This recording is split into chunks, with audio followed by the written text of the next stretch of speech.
The poem of the man God. Preparation for the Passion. Chapter 552. The following day at Ephraim. Parable on the remembrance of man's eternal destiny. 12th of January, 1947. Get up and let us go along the stream. Like the Jews who live abroad and where there are no synagogues, we shall celebrate the Sabbath among ourselves. Come, children, says Jesus to the apostles, idling in the kitchen garden, and he stretches out his hand to the 3 poor children who are in a group in a corner. They go towards him with an expression of timid joy on their faces, prematurely pensive of children who have seen things far greater than themselves. And the 2 older ones put their hands in those of Jesus, but the little ones want to be taken in his arms. And Jesus satisfies them, saying to the oldest one, "You will stay beside me just the same, and you will hold on to my tunic as you did yesterday. Isaac is too tired and too young to walk by himself." The boy is delighted with Jesus' smile, and he agrees, being satisfied with walking like a little man beside Jesus. "Give me the child, master. You must be tired after yesterday's fatigue, and Reuben is not happy because you are not taking him by the hand," says Bartholomew, and he stretches his arms to take the child who clings to Jesus' neck. "He is as stubborn as all his race," exclaims the Iscariot. "No, he is frightened. You have no experience of children. Babies are like that. When they are distressed or scared, they seek shelter in the first person who has smiled at them and comforted them," replies Bartholomew. And as he cannot take the youngest one in his arms, he takes the oldest one by the hand after caressing his head and smiling at him in the fatherly way. They leave the house where only the old woman remains, and they follow the stream beyond the village. Its banks are beautiful, covered as they are with fresh grass and studded with wild flowers. The clear water gurgles among stones, and although meager, it sounds as sweet as a harp and rustles, breaking against the larger stones scattered in its bed or insinuating itself into the recesses of some tiny island covered with reeds. Birds fly away from the trees near the banks, trilling merrily, or they perch on boughs in the sunshine, singing the first songs of springtime, or they fly down to the ground gracefully and lively, seeking insects and worms, or drinking near the banks. 2 wild turtle doves are bathing at the bend of the stream, pecking at each other and cooing. They then fly away, carrying in their beaks strands of wool left by some sheep on a plant of hawthorn, the top branches of which are beginning to bloom. "They do that to build their nest," says the oldest boy. "They certainly have young ones." He lowers his head, and after smiling faintly when uttering the first words, he weeps silently, wiping his eyes with his hand. Bartholomew takes him in his arms as he realizes what anguish the 2 turtle doves have brought about with their care for their nest. And Bartholomew, who has the kind heart of a good father of a family, sighs deeply. The boy weeps on his shoulder, and the other one, the second one, seeing him weep, begins to cry as well, imitated by the 3rd one, who calls his father in the thin voice of a little child who has just begun to speak. "This is going to be a sabbatic prayer today. You could have left them at home. Women are better suited to such cases," remarks the Iscariot. "But she does nothing but weep herself, as I feel like doing myself, because such situations do make one weep," replies Peter, taking the second boy in his arms Yes, they do make one weep. That is true. And Mary of Jacob, a poor old distressed soul, is not very good at consoling, confirms the zealot. We do not think that she is very successful either. The only one capable of consoling was the master, but he did not do it. He did not do it? And what else should he have done? He convinced the highwaymen. He walked for miles with the children in his arms. He had their relatives informed. All trifling matters. Since he has power also over death, he could, nay, he should have gone down to the fold and raised the dead shepherd. He did it for Lazarus, who was of no use to anybody. In this case, there was a father and a widower into the bargain, and there are children who are left all alone. That resurrection should have been worked. I do not understand you, master. And we do not understand you, as you are so disrespectful. Peace, peace. Judas does not understand. He is not the only one who does not understand the reasons of God and the consequences of sin. You also, Simon of Jonah, do not understand why children should suffer. So do not judge Judas of Simon, who does not understand why the man has not been raised from the dead. If Judas ponders on the matter, since he always reproaches me for going far away all alone, he will realize that I was not able to go so far, because the fold was in the Jericho plain, but beyond the town, near the ford. What would you have said if I had been away for at least 3 days? You could have ordered the man to rise again with your spirit. Are you more exacting than the Pharisees and scribes, who wanted the proof of a decomposed body, so that you may say that I really do raise the dead? They wanted that because they hate you. I would like it because I love you, and I would like to see you crush all your enemies. Your old feelings and your disorderly love.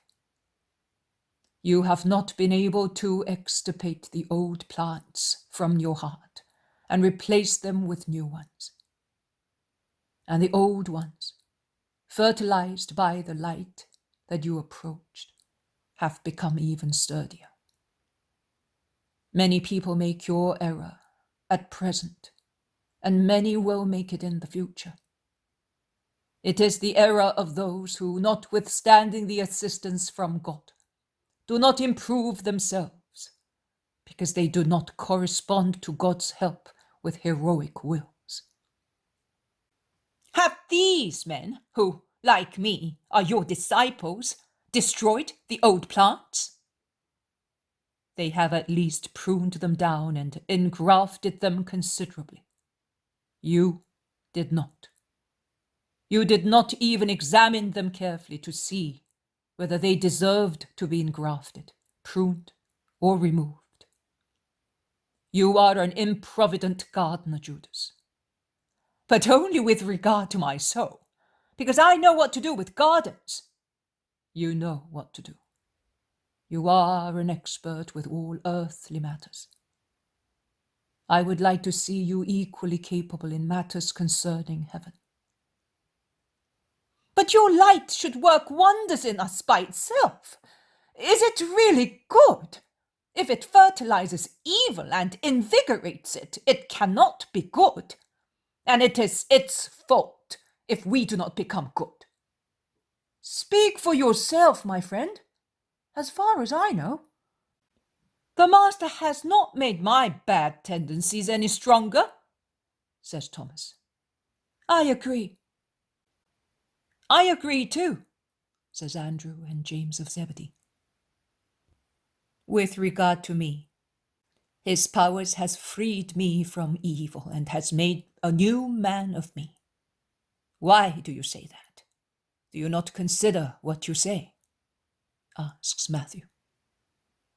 Peter is about to say something, but he prefers to go away. And he begins to walk fast with the child astride his shoulders, imitating the rolling of a boat to make him laugh. And when he passes near Thaddeus, he takes him by the arm and shouts, "Come on, let's go to that island. It's full of flowers like a basket. Come, Nathaniel, Philip, Simon, John. In one bound, we are there. The torrent, divided as it is only 2 brooks, one on each side of the island." And he is the first to jump, resting his foot on a sandy protrusion a few meters wide, covered with grass like a meadow, and so full of early flowers that it looks like a carpet, with, in its middle, only one tall, thin poplar, the top of which is swaying in a light breeze. He is slowly joined by those he called, and then by the others who were closer to Jesus, who is left behind, speaking to the Iscariot. "But has he not finished yet?" Peter asks his brother. "The Master is working at his heart," replies Andrew. It is easier for me to make figs grow on this tree than it is for justice to enter Judas's heart." "And his mind," adds Matthew. "He is a fool because he wants to be so, and when he likes," says Thaddeus. "He's upset because he has not been selected to evangelize." "I know," says John. "As far as I am concerned, if he wants to go in my place, I am not at all anxious to wander about," exclaims Peter. "None of us are anxious, but he is, and my brother does not want to send him. I spoke to him this morning because I was aware of Judas's mood and of its causes. But Jesus said, just because his heart is so unsound, I am keeping him with me. Those who suffer and are weak need a doctor and someone to support them." "Of course. Well, come, children, we shall now take these lovely reeds and make little boats with them. See how beautiful they are? And we shall put these little flowers in them to act as fishermen. Look, do they not seem heads with white and red caps? We shall make the harbour here and here the fishermen's little houses. Now, let us tie the boats to these lovely slender grass blades, and you will put them in the water, like that. Then you will beach them when you finish fishing. You can also make the tour of the island and watch the rocks, eh?" Peter's patience is wonderful. He cuts the reeds into pieces with a knife from knot to knot, removing one side to make little boats. He puts daisies still in bud in them as fishermen. He digs a Lilliputian harbour in the sand and makes some little houses with the damp sand. And when he is successful in pleasing the children, he sits down satisfied, whispering, "Poor children." Jesus sets foot on the island just when the 2 children are beginning to play, and he caresses them, putting down the little one, who joins in the game of his brothers. "Here I am with you. Let us speak of God now. Because to speak of God and to God is a preparation for one's mission. And after praying, that is, after speaking to God, we shall speak of God, who is present in everything to teach men good things. Stand up and let us pray." And he intones some psalms in Hebrew, and the apostles join him, singing in chorus. The children who had moved aside with their little boats, on hearing the men sing, stop playing and prattling in their shrill voices and approach the group. They listen attentively, their eyes fixed on Jesus, who is everything to them. Then, With the spirit of imitation of children, they take the same posture of the praying apostles, humming the tune as they do not know the words of the psalm. Jesus looks at them with a smile that encourages the humming of their innocent voices. They feel as if he approved of them, and they are encouraged. The singing of the psalms comes to an end. Jesus sits down on the grass and begins to speak. When the king of Israel, of Edom and of Judah, united to fight the king of Moab, and they applied to the prophet Elisha for advice, he replied to the king's messenger, "If I did not respect Jehoshaphat, the king of Judah, I should not even look at you. Now bring me someone who can play the lyre." And as the harpist played, God spoke to his prophet, ordering ditch on ditch to be dug in the wadi, so that it might be filled with water for men and animals. And the following morning at the hour of the oblation, although there was neither wind nor rain, the torrent was filled, as the Lord had said. According to you, what is the teaching of that episode? Speak up. The apostles consult with one another. Some say, God does not speak to an agitated heart. Elisha wants to appease his anger, brought about by seeing the king of Israel appear in his presence, so that he may hear God. Some instead say, it is a lesson of justice. Elisha, in order not to punish the innocent king of Judah, saves also the guilty one. Others say, it is a lesson of faith and obedience. They dug the ditches obeying an apparently silly order, and they waited for the water, although it was a clear, windless day. Your replies are correct, but not complete. God does not speak to an agitated heart. That is true. But liars are not required to calm a heart. It is sufficient to have charity, which is the spiritual lyre with paradisiac notes. When a soul lives in charity, its heart is calm, and it can hear and understand the voice of God. So Elisha did not have charity because he was upset. Elisha lived at the time of justice. We must learn to transfer ancient episodes to the time of charity and see them not in the light of thunder and lightning, but in the light of stars. Footnote number 1. You belong to the new times. So why are you so often more irascible and agitated than people of the ancient times? Divest yourselves of the past. I repeat that to you, although Judas does not like to hear it being repeated. Extirpate, prune, engraft, plant new trees. Renovate yourselves, dig the ditches of humility, obedience, and faith. Those kings were able to do so, although 2 of them did not come from Judah. And they did not hear God, but the prophet of God repeat the orders of the Most High.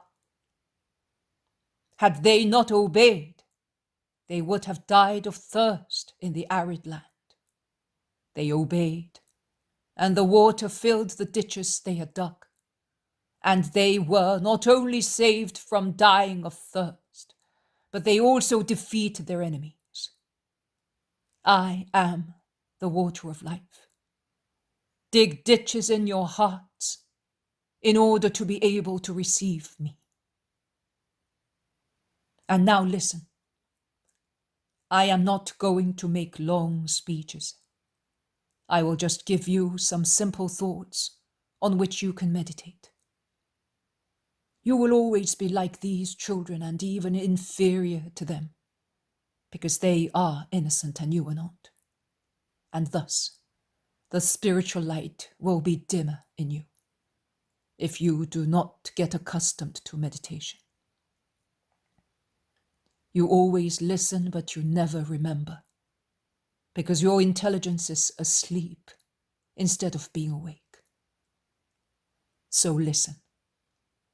When the son of the woman of Shunem died, she wanted to go to the prophet, although her husband told her that it was not the first day of the month or the Sabbath.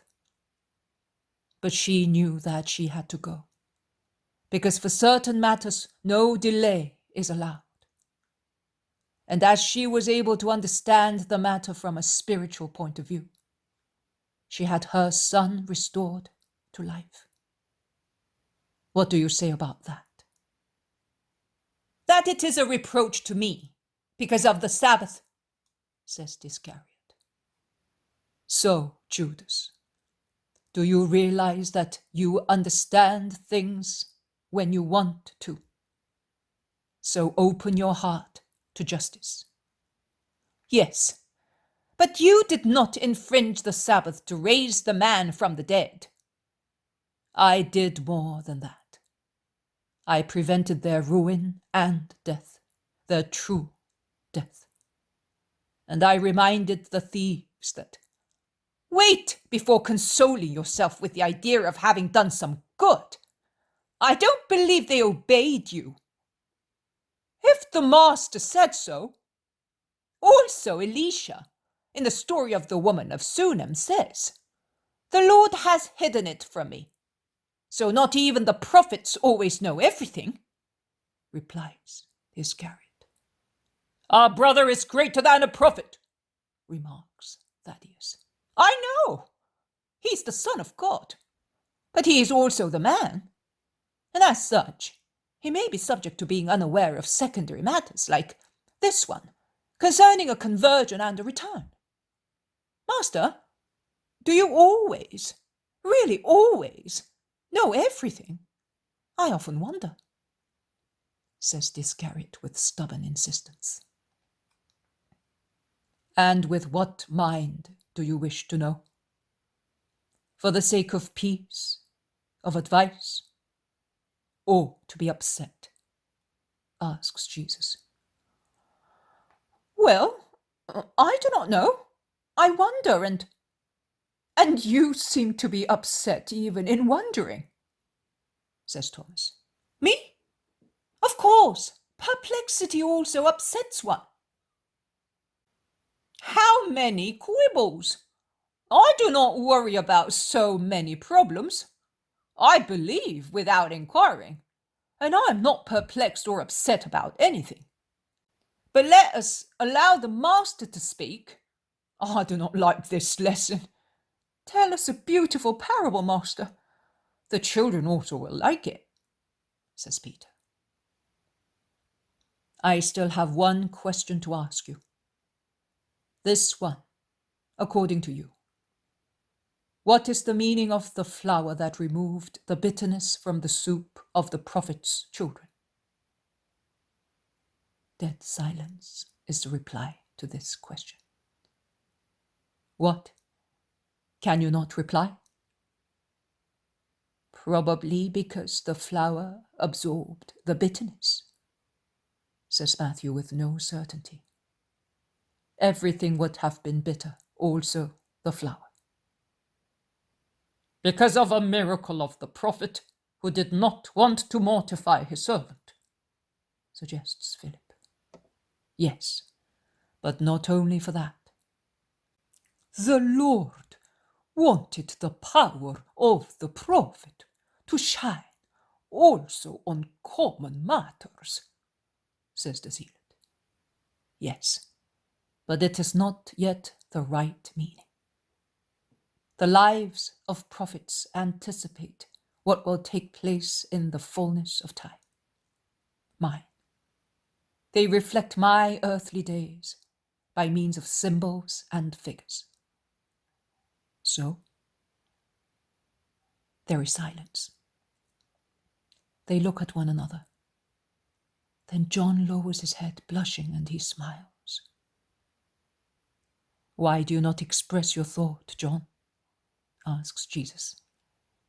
There is no lack of love in speaking, because you do not intend to mortify anybody.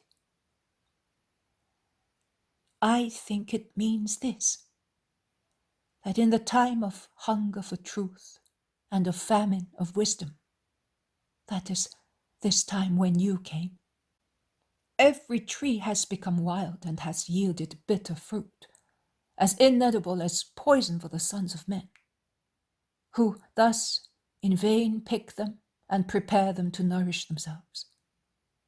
But the eternal Father's bounty sends you, the flower of selected corn, and with your perfection you remove the poison from all food, restoring both the trees of the Scriptures again, perverted throughout ages, and the palates of men corrupted by concupiscence. In this case, it is the Father who orders the flour to be brought, and he pours it into the bitter soup. And you are the flour that sacrifices itself to become food for men. And after your consummation, no bitterness will be left in the world, because you will have re-established our friendship with God. I may be wrong. You are not wrong. That is the symbol. Oh, and what made you think that? Asks Peter, who is astonished. Jesus replies to him, I will tell you with the very words you spoke a few minutes ago. One bound, and you are in the peaceful, flowery island of spirituality. But one must have the courage to make a leap, leaving the shore, the world. It is necessary to jump without worrying whether there is someone who may laugh at our clumsy jump, who may deride us for our simplicity in preferring a lonely islet to the world. One must jump without being afraid of getting hurt or wet or being disappointed. You must leave everything to take refuge in God. One must remain on the island separated from the world and leave it only to distribute the flowers and pure water picked up on the island of the Spirit, where there is only one tree, the tree of wisdom, to those who are left on the shores. By being close to that tree, away from the noise of the world, one catches all its words and becomes a master, being aware of being a disciple. Also, that is a symbol. But we shall now tell the children a lovely parable. Come here close to me. The three children go so close to him as to sit on his knees. Jesus embraces them and begins to speak. One day the Lord God said, I will make man, and man will live in the earthly paradise, where the great river is, that then divides into 4 watercourses, which are the Pishon, the Gihon, the Euphrates, and the Tigris, that flows on the earth. And man will be happy, as he will have all the beautiful and good things of creation, and my love for the joy of his spirit. And he did so. It was as if man were in a large island, more flowery than this one, with all kinds of trees and animals. And upon him there were the love of God shining like a sun on his soul. And the voice of God were heard in the winds, more sweet sounding than the songs of birds. But suddenly a serpent crept into that beautiful flowery garden among all the animals and plants. And that serpent was different from all those that had been created by God and were good. without poisonous teeth and without fierceness, in the spires of their flexuous bodies. Also that serpent had dressed itself with a skin, having the shades of the gems, as the other snakes had. Nay, it was even more beautiful than they were, so much so that it looked like a huge jewel of a king, wriggling among the wonderful trees in the garden. It went and coiled round a tree growing in the middle of the garden, a beautiful solitary tree that was much taller than this one, and it was covered with marvelous leaves and fruits. And the serpent looked like a beautiful jewel around the lovely tree. And it shone in the sun. And all the animals were looking at it because none of them remembered seeing it being created or seeing it before. But none of them approached it. Nay, they all moved away from the tree, now that the snake was round its trunk.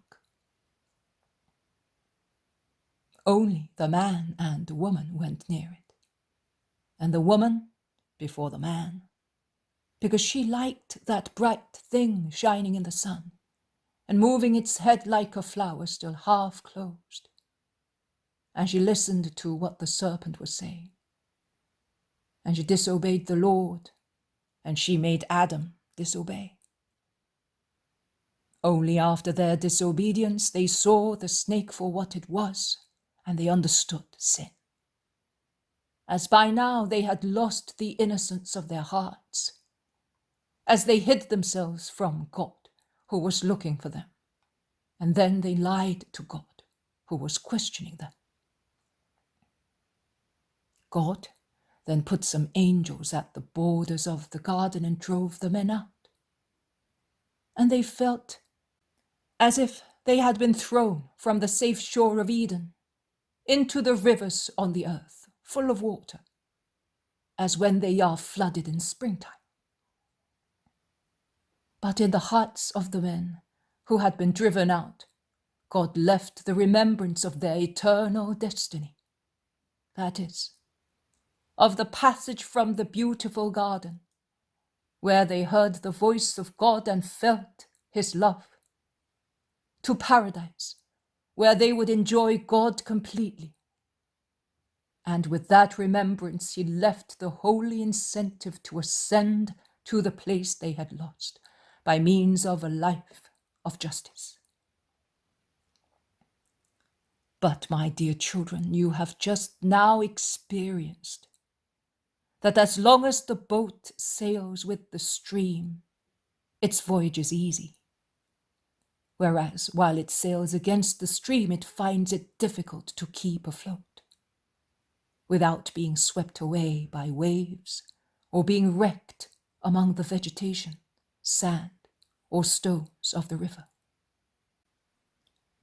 If Simon had not tied your little boats with the thin widths of the shores, you would have lost them all, as it happened to Isaac, who did not hold his width. The same happens to men thrown into the streams of the earth. They must always remain in the hands of God, trusting their will, which is like a width to the hands of the good Father who is in heaven, and who is the Father of all men, and in particular of innocent people. And they must be on the lookout to avoid herbs and bog grass, stones, whirlpools, and mud that might hold back, shatter, or swallow up the boat of their souls by tearing away the thread of the will that keeps them joined to God. Because the serpent, which is no longer in the garden, is now on the earth, and it really tries to wreck souls, preventing them from going up the Euphrates, the Tigris, the Gihon, and Pishon, to the great river that flows in the eternal paradise and nourishes the trees of life and health that yield perpetual fruits. That will be the delight of all those who have been able to go upstream to be united to God and to his angels, without having to suffer any further forever. My mother also used to say that, says the oldest boy. Yes, she did, lisps the youngest one. You don't know.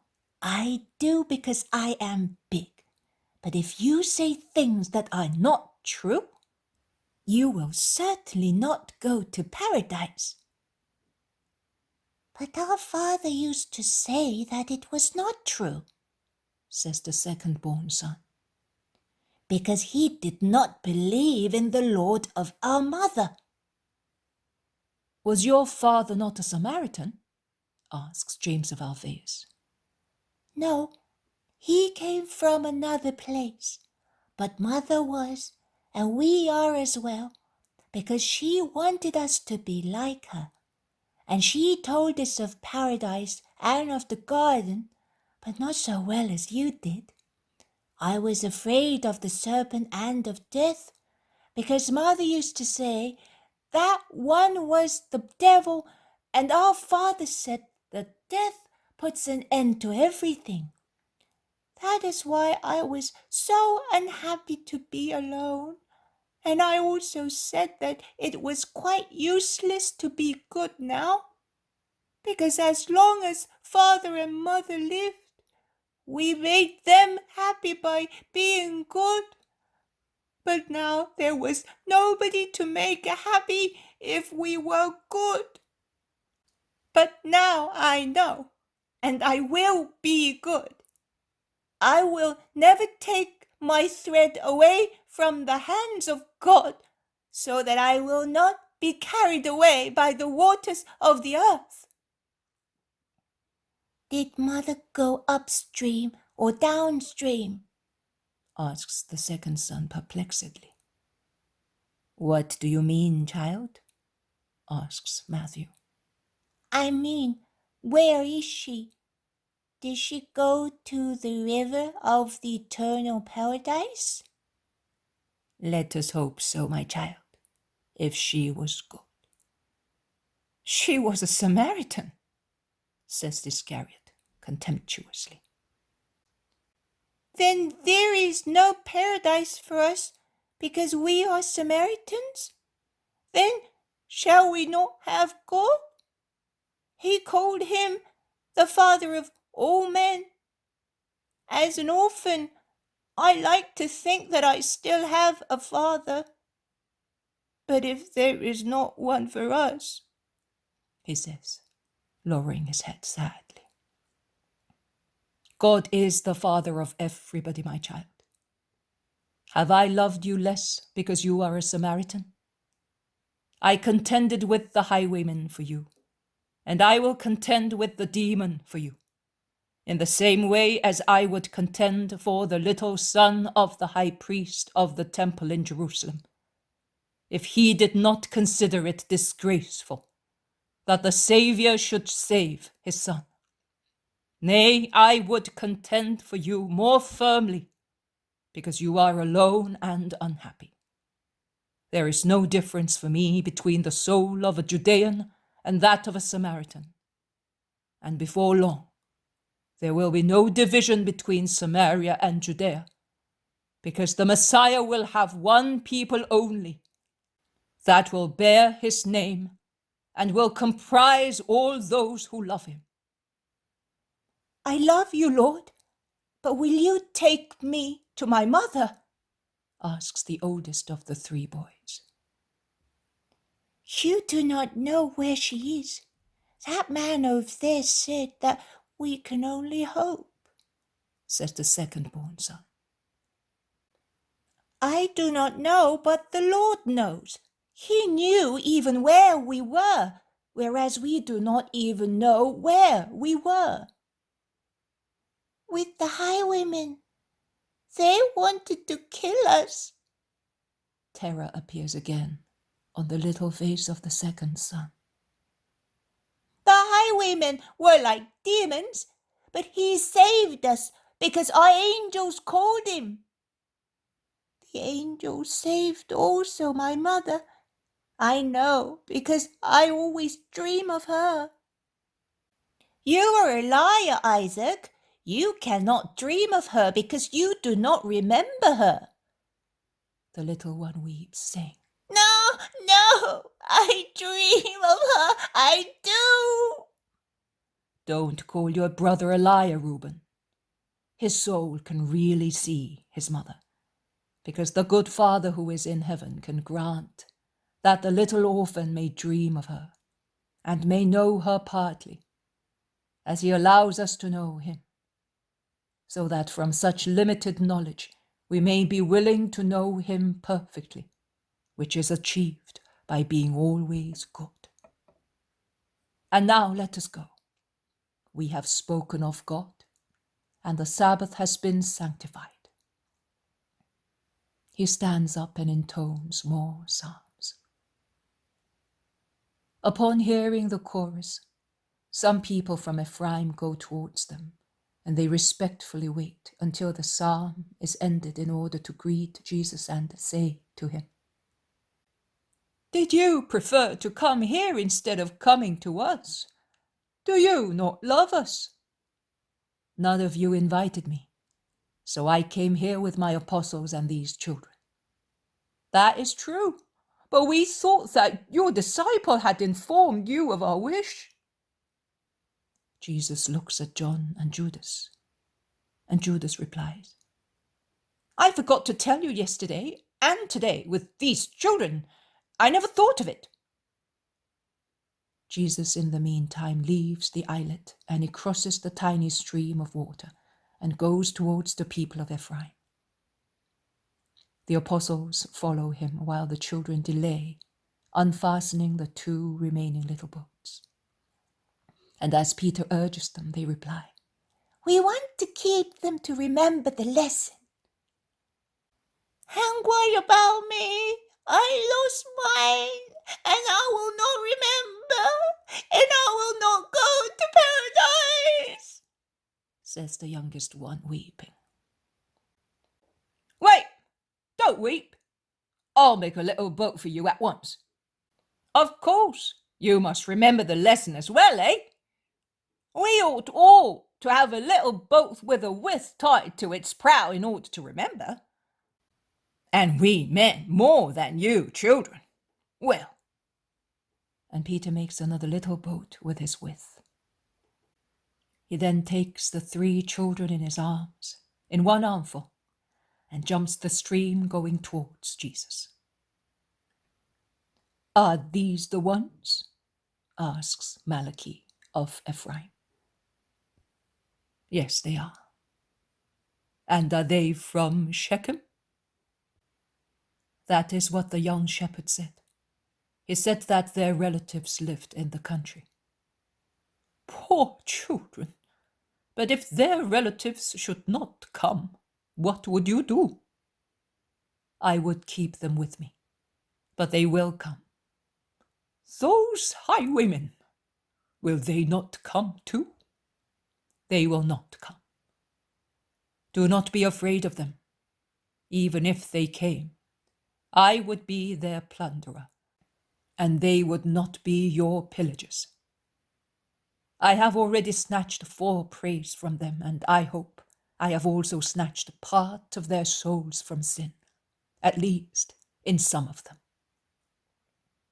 We shall help you with these children. You will let us do that. Yes, I will. But not because they come from your region, but because they are innocent, and love for innocent people leads one quickly to God. But you are the only one who makes no distinction between innocence and innocence. Neither a Judean nor a Galilean would have picked up these little Samaritans.